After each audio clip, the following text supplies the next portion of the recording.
So the next violation, violation 4, is going to be we have federal interference in redistricting. What does that mean? First, let's look at what's redistricting.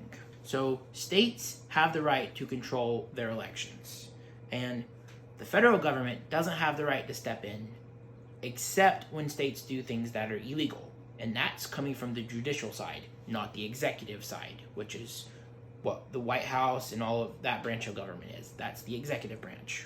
Unless states are explicitly breaking laws and violating the rights of voters, which is you, then the federal government can't step in. But yet, what happened in Texas? We get President Trump, and he says, hey, Texas, I want you to redistrict right now. And this is mid-decade, which is not how redistricting usually happens. We have a census every 10 years, which is a decade.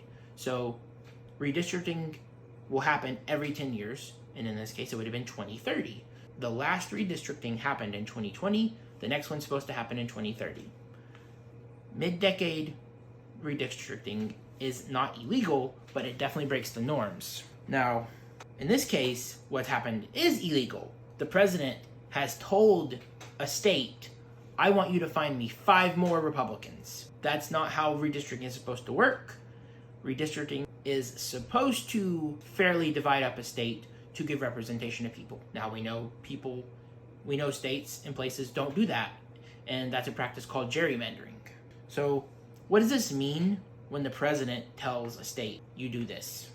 So you're drawing district lines on where people are voting, and it's going to change the representation. This is the people in power picking who gets to vote for who, not the people, you, me, everybody else getting to pick who goes into power. So Texas is going to draw these lines, and they're going to heavily favor Republicans. And it is literally designed using statistical methods to give them 5 more seats in Congress in the next election. Family, the federal government telling you in your state what to do for voting districts when there is no laws being broken is illegal.